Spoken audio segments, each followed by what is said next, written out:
If you have a Bible, please do open it to Psalm 132. Thank you for reading it, Ruth. You've worked harder than all the other readers in the Psalms of Ascents. You sort of look at Psalm 132 and you wonder, where is the short, pithy psalm that we're used to? This one stands out, a bit like the odd one out. One writer called it the ugly duckling, or the ugly sister of the Psalms of Ascents. It's partly, he says that because of word count. It is the longest Psalm of Ascents, and partly also in style. It's more like a history lesson than it is a heart gripper. Because when you read it, there's none of those lovely verses that we can sort of hold and mean so much to us. Like you read through Psalm 121 and you think, you could take any of those verses and hold on to it. But when you read Psalm 132, you sort of think, what is there? What's the relevance to me? And it is in the final set of three in the Psalms of Ascents. It's in the final trio, the last three songs. And they're all about home. And they're all a picture of what it means to arrive in Jerusalem, in the new Jerusalem, what it will look like. And I think you will find this song irrelevant. You will find it irrelevant unless you realize that our greatest need in life is to have the right king.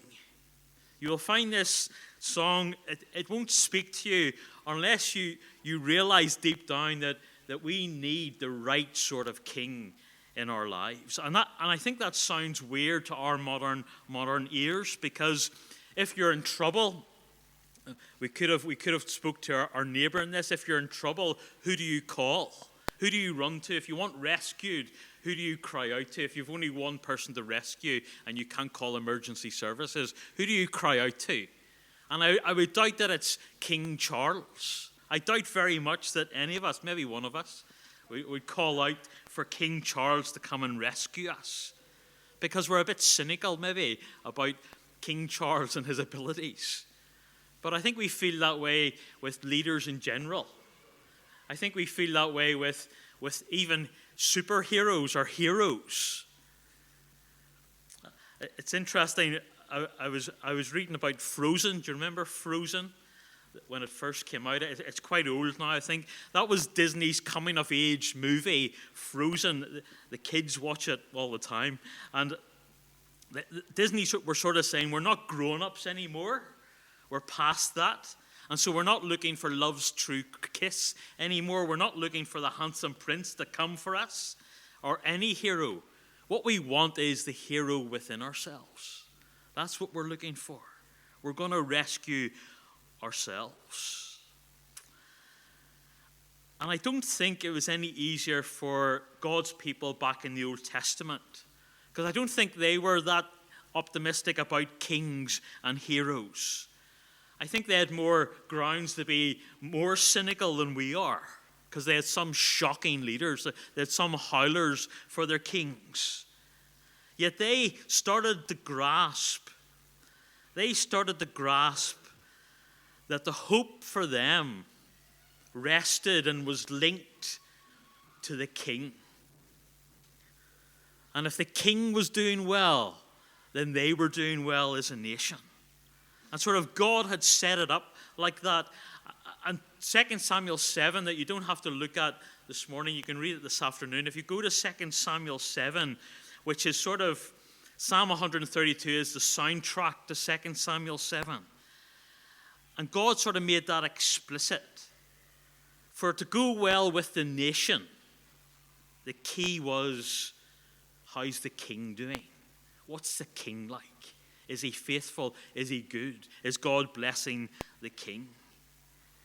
And if you go back to 2 Samuel 7, God restates all the promises that he gave to Abraham. So he's going to make a great name. He's going to give rest for enemies. He's going to make a relationship with him. They're going to have their own place. But there's a new thing introduced in 2 Samuel 7. And that new thing is, it's going to come about via a king.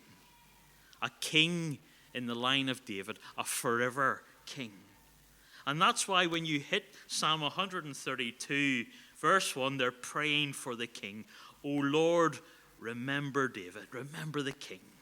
Verse 10, for the sake of David your servant, do not reject your anointed one. And they want God to remember David because we want God to remember us. If it's going well for the king, it's going well for us. I wonder if you might lie awake and you wonder how are things at Buckingham Palace. I don't know if you're filled with anxiety over Buckingham Palace or number 10. But if you felt that your destiny really was in their hands, you would cry out to God for them. And for us to make it home, for us to get to heaven, then we want God to remember the king. We want God to bless the king. We want God to keep faith with his king. So I want to look at this. I've got 3 points. They're not that pithy, and they're not that, The first one is David's promise. David's promise. And David was genuinely a decent king. He was genuinely a godly king. He didn't just win mighty battles, but David wanted to make sure that the Lord was worshipped right. He wanted to make sure that the Lord was at the center of the community. And up to this point, God's people had lived a life on the move. They were travelers, they were sojourners. And even when they came to the promised land, they had to fight battles, there was unsettling things happen, and they were still moving around. But now in David's day, they didn't need the tents anymore. They didn't need to travel. It had all stopped. They had established a city, Jerusalem. And David's plan for that city was, this has to be God's city. This is the city of God. The king was in his capital, and David felt the Lord should have a permanent residence there too. And so he makes a promise in this psalm. Verses 2 to 5. He swore an oath to the Lord and made a vow to the mighty one of Jacob. I will not enter my house or go to my bed. I will allow no sleep to my eyes, no slumber to my eyelids, till I find a place for the Lord, a dwelling for the mighty one of Jacob. And in a sense, God's people had been traveling, and God also had been traveling. You remember the Ark of the Covenant? It symbolized his presence. You can't put God in a building, but they had his presence symbolized in the Ark of the Covenant, and it was a mobile home. And David's plan, his top priority, was to bring the Lord home, to establish a place for him. And so verse 6, he recalls the national treasure hunt for the Ark of the Covenant. Looking for the ark. This is not Indiana Jones, but it's similar. They're looking for the Ark of the Covenant. They want to bring it home. And he recalls the history of that. The Philistines had it for a bit. Then it was stuck in Jar. And then David, the king, decided on bringing it home.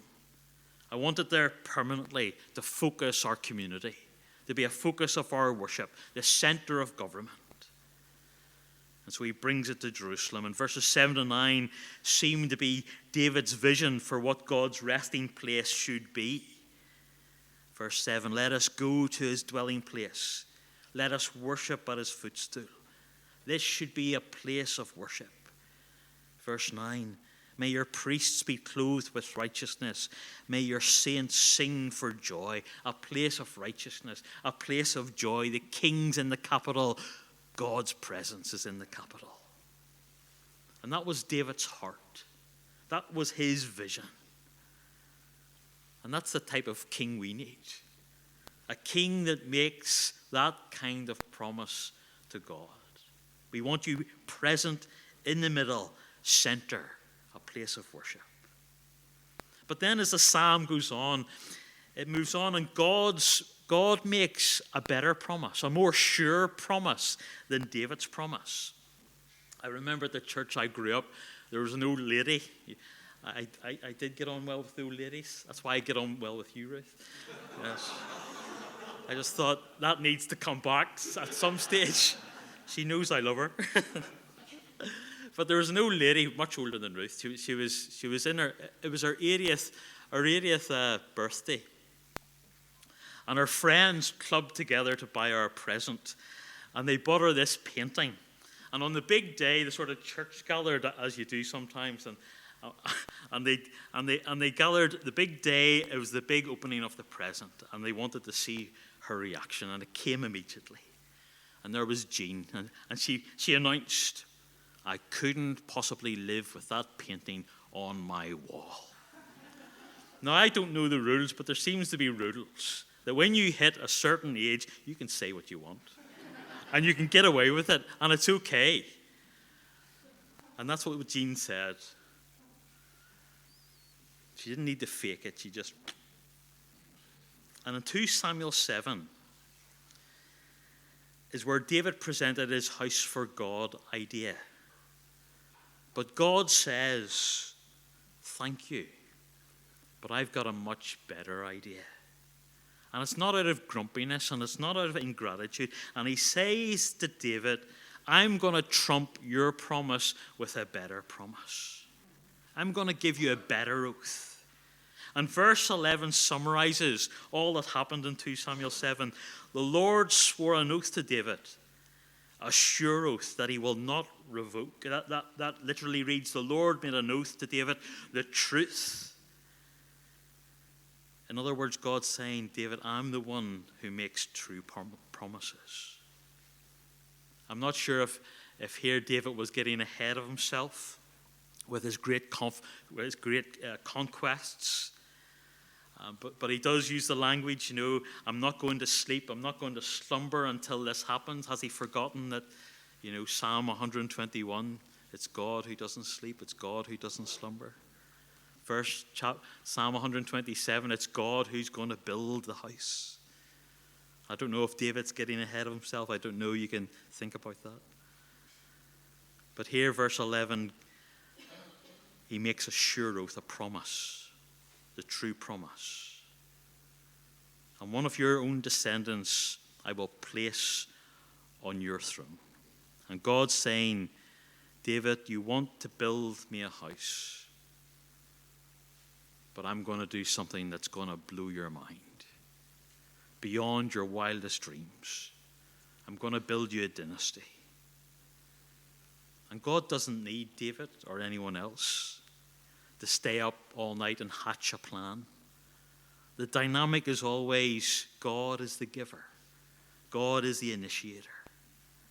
And then what you see in the second half of the psalm is that all the things that were in David's heart to do are re-described in verses 13 to 18. But notice who is the one who will make it happen. Verse 13, there will be a dwelling place for God. That's one of the things David wanted. But God says, this is my resting place forever and ever, for I have desired it. There will be salvation, verse 16. There will be joy. Again, it ticks the boxes for David. But it will be God who makes it happen. There will be a son of David at the heart of his plan, verse 17. Here I will make a horn grow for David. That's a descendant. And set up a lamp for my anointed one. I will clothe his enemies with shame, but the crown on his head shall be resplendent. That means it will blossom. And it will keep blossoming. It will shine and never, and the shine will never come off that crown. God's promising there's going to be a king, a forever king, who will reign. Did you notice in verse 11 and 12? And here's the elephant in the room in this psalm. One of your own descendants I will place on your throne if your sons keep my covenant. That's the real trick, isn't it? Because sinful David couldn't keep all the rules, all the statutes, all the covenant. No son of David could pull that off. And you see, if the kingdom is going to last forever, you're going to need a king who can actually do that, so that the Lord will not turn his face against it, so that we will receive the benefits of it. We need a godly king who will keep all the testimonies of the Lord. And it's interesting in the book of Psalms, if you just step back from the Psalms of Ascents, it's interesting because when you look at the book of Psalms, you have this theme going on in the book of Psalms, looking for the hero king, looking for the king who can obey, looking for the faithful king who the Lord will bless. And it's not David, and it's not Solomon, and it's not any of his successors. Most of those can be in the hall of infamy. They were terrible, most of them. But when you reach about Psalm 89, it looks like it's all been given up. It looks like the covenant's going to be renounced. It looks like there's no sign of a hero king. It looks like the crown is in the dust. There's no hope anymore. Where are we going to get this king who can obey, this king who can do stuff, who is faithful? And then you come to the Psalms of Ascents in the last section of the book of Psalms. And we're so used to failure. We're so used to leaders who disappoint. But here is one who doesn't. Here is one who is faithful. Here is one who keeps the covenant. Here is one who was tempted in the wilderness, but he obeys. Here is one who's tempted before the cross, but he obeys. And who is this one who obeys? And you come into Matthew's gospel, and he's described the record of the genealogy of Jesus Christ, the son of David. In Matthew 9 and again in chapter 20, blind men see the most important thing about Jesus. They say, "Please come and help us, Jesus, son of David." And in chapter 12, you have that demon-possessed man, and Jesus casts out the demon and made him see and speak, and the crowd say, "Can this be the son of David? Is this the forever king?" Chapter 15, the Canaanite woman cries, "My daughter is demon-possessed." And she cried to him, "Lord, son of David." And Matthew 21, he comes into Jerusalem, comes into a city. The king is returned to his city. And the crowds call out, "Hosanna, son of David." And at last we have the forever king, the faithful king, the one that God can stick with. Here is the king who can bring us home. And that's why at the beginning of the psalm, in verse 1, it says, "O Lord, remember David and all the hardships he endured." Here at last is great David's greater son, a king who will do whatever it costs, humbling himself even to death, even death on a cross. He will do whatever it costs to bring the kingdom of God to earth, so that sinners can be forgiven, so that Satan and enemies can be put down. And the psalm is saying, we need a king. You and I need a king. I hope you're not too cynical about superheroes. I hope you're not too cynical about having a champion, because we need this champion. We need King Jesus. He's the one who will bring us home. He's the faithful one. And at the end of the psalm, we have this beautiful picture of home. Psalm 132 to Psalm 134 are the home psalms. The journey has ended. Remember, we're on a journey with the psalms. We've made it home. And did you notice how beautiful the home is? All the blessings flow when the godly king is in place. God says, verse 14, "This is my resting place forever and ever. Here I will sit enthroned, for I have desired it." God wants to live with his people forever. No more mobile worship. No more fragile peace at home. Verse 15, I will bless her with abundant provisions. Her poor will I satisfy with food. Do you feel provided for in life? This King will provide for you this life and the next life. The Lord will provide. And he won't bail on us if we get difficult to live with. I don't know, I'm difficult to live with. I'm sure you're difficult to live with. But God's not going to bail on you. Verse 16, we will be clothed with robes of salvation, full of joy, coming home with shouts of joy. Verse 18, no more enemies. We're planted in our own place. Never disturbed again by all the problems that we now face on the journey. And at the heart of it all, a crown that shines, verse 18. A rain that will keep on blossoming and blossoming. We are skeptical about leaders. I think we're rightly so. Leaders aren't good enough. We're not wise enough. We're not powerful enough. Because they're not Jesus. That's the real problem with our leaders.